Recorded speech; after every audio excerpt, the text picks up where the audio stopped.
Bubbles Starbuck was born Laverne Morris in 1926 in Arvada, Colorado. Her father's family had come from England generations before, and her mother had immigrated from Germany as a child. Laverne grew up with her 9 brothers and sisters on a working vegetable farm. Here she describes her life on that farm.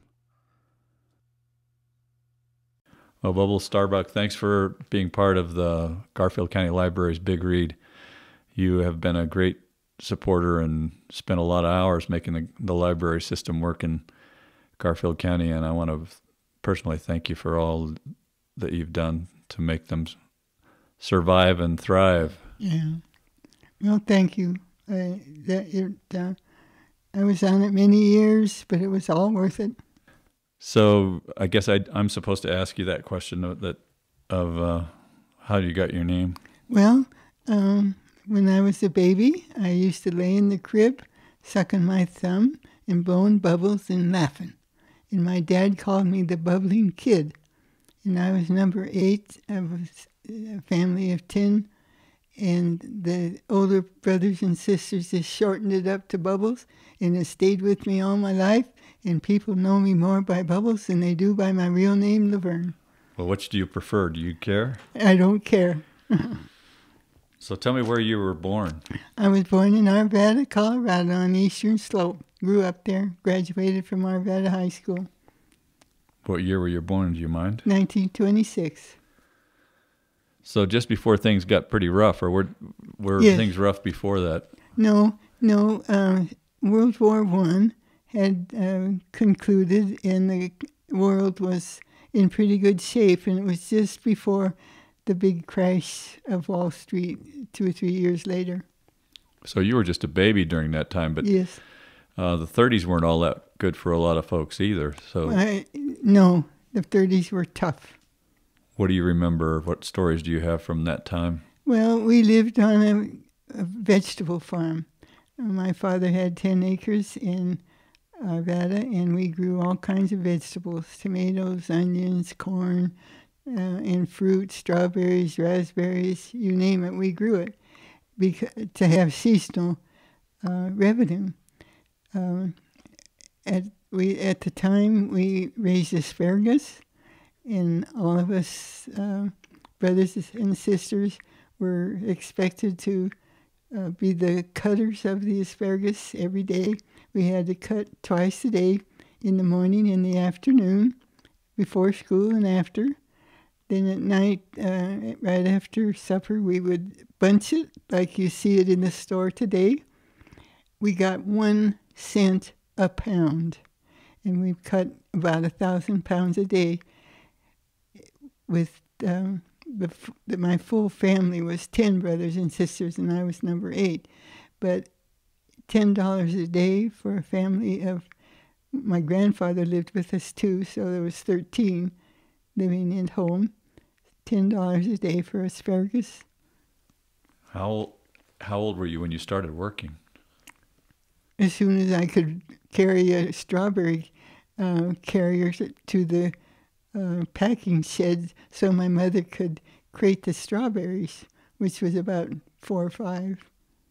Were there certain jobs that certain kids did? The younger ones did certain things and the older ones did others? Yes. As we grew older, we got bigger assignments. So what did a bigger assignment look like? Well, to be the corn picker. When I go to the grocery store, I don't look at the corn. I don't pull the sheds or the leaves off of the corn to see if it's mature or not. I feel the end. And that's how we picked corn, to know that it was ripe, ready to go to market. And you felt it, and if it was full, it was ready to be picked, and we would shuck it. So when you say the end, the base of the corn, you feel to see if it's full? No, at the top. The top of the corn, the top of the ear. So you can just feel it, and by touch Yes. know that it's Yes. full out. And so when I go to the grocery store, I check the top of the ear, and if it's full, then I take it. If it isn't, I don't take it. I know it's not mature. You said that you had to cut asparagus in the morning and in the evening. There were Yes. 2 cuttings. Why were there 2 cuttings? Well, we had so much acreage, we couldn't cut all the field in one time. So we would cut half of it in the morning and half of it when we got home from school.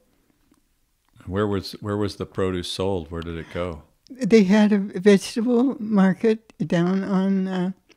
And last night I was thinking, now what street? I think it wasn't Larimer, but it was another street north of Larimer.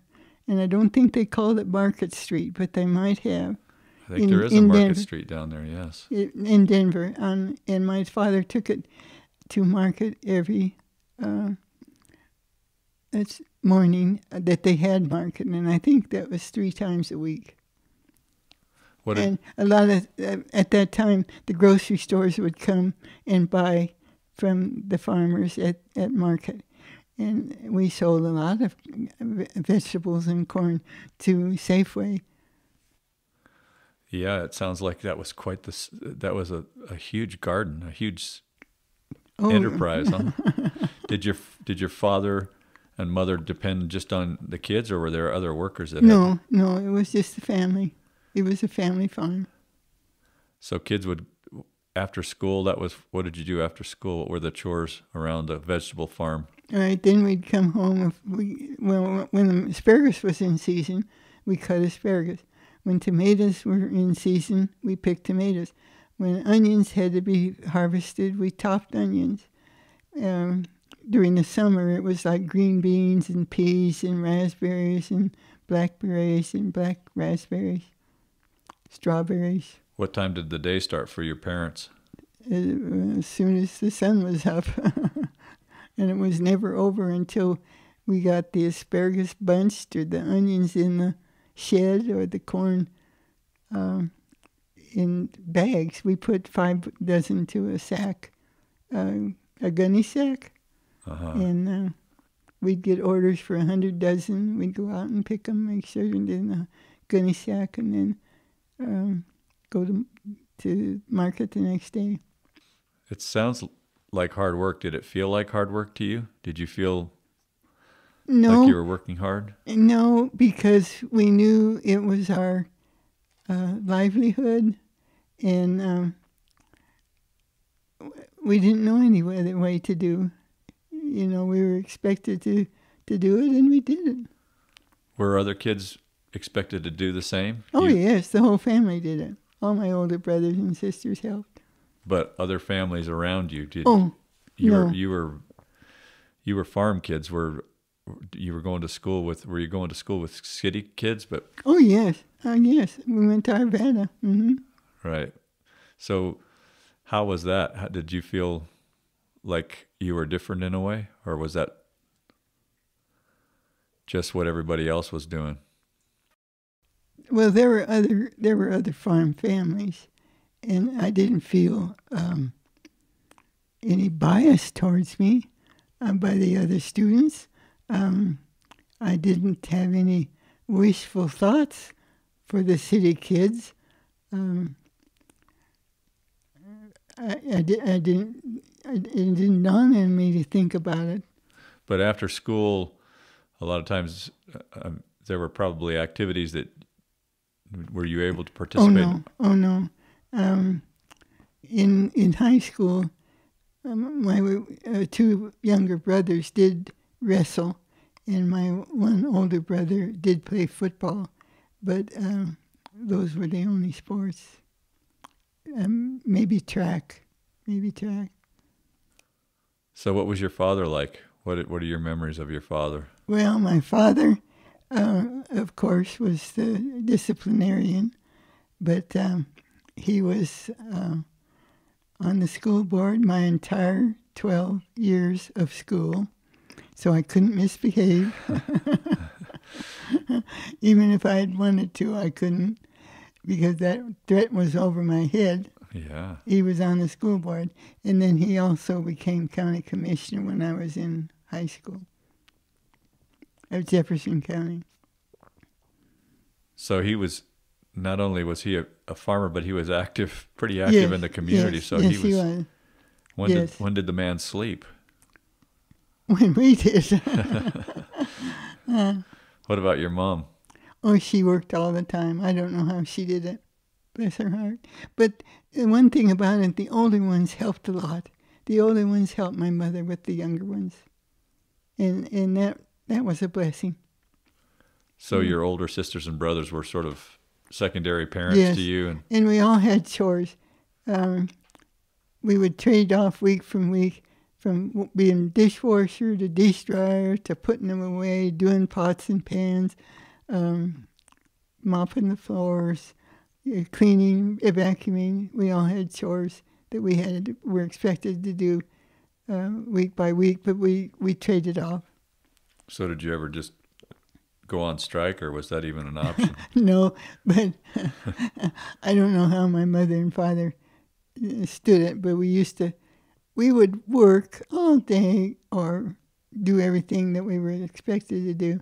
And then there were quite a few children in the neighborhood, and we'd all get together at our place, and we'd play games at night.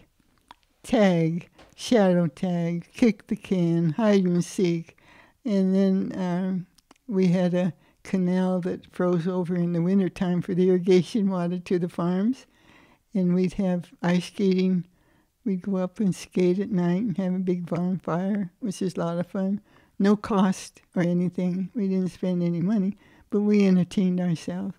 Now, you said was that the community, or was that just young people out there on the canal skating? It's the young people that got together in the evenings to play. What were winters like? You worked hard in the summer. Was there a letdown in the winter? Some? We also raised celery, and this is very hard for me to do nowadays, is to go to the grocery store and buy celery like it is, because the celery that you buy in the store today is not finished. We finished celery.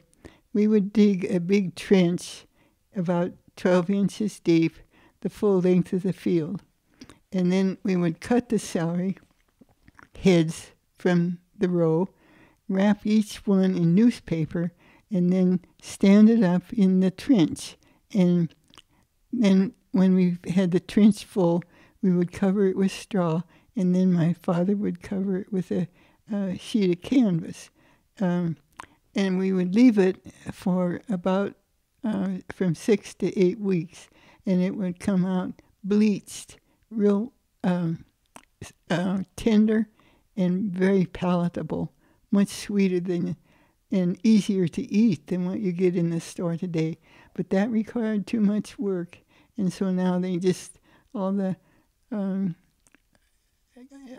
people that raise celery now just go in with a big machine, cut it all off, send it to the grocery store, and that's what we get. You didn't have any of the stringy. It wasn't stringy like today's. No, it was very, and it was shipped all over the world. Boy, that'd be a delicacy. Yes, it would. Even now, people would pay pretty top dollar for that. Yes. You say 6 to 8 weeks, so you would harvest it off the top of the ground, and then what time of the year would you bury it? Well, before it froze in the fall, always before September. So you were digging it up at what time of the year? About Thanksgiving. So before it got really a real hard frost. Yes. And you would take off the outside ones, and you got down to the real white. And I bet it was beautiful too. It was lovely celery. That's the end of part 1 of the interview with Verne Bubbles Starbuck. If you'd like to learn more about Verne's life, please go to part 2 and 3 of this interview.